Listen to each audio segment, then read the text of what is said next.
আমাদের এই গাইন্ডিজ এরিয়ার মধ্যে অনেক এলাকায় হয় কি মলি সাহেবরা কোরবানি করে, নিজেরা কোরবানি করে না। তো আমার কোশ্চেন হচ্ছে কোরবানি করার উত্তম কার জন্য? যে আল্লাহ রাস্তায় কোরবানি দিচ্ছে তার জন্য।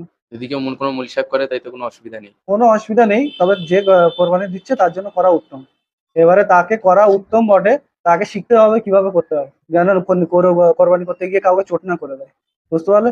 প্র্যাকটিস করে নিয়ে তারপরে করা, দু একবার করলে ওটা হাতে এসে যাবে। হয়তো এক প্রথমবার করতে গেলে আপনার একটুখানি প্রবলেম হবে বা ভয় লাগবে, নেক্সট টাইম যেমন তুমি করবে আর এটা হবে না। আর মলি সাহেবদের যে আমার মনে করো এই নামাজ পড়ানোর জন্য ফিক্স করে দিয়েছি, জানাজা পড়ানোর জন্য ফিক্স করে দিয়েছি, কোরবানি করার জন্য ফিক্স করে দিয়েছি, বিয়ে পড়ানোর জন্য ফিক্স করে দিয়েছি, আচ্ছা নতুন বাচ্চা হবে আজান দেওয়ার জন্য ফিক্স করে দিয়েছি, সব যে মলি সাহেবদেরকে ফিক্স করে দিয়েছি। এটা তো আর কোনো প্রফেশন না, না?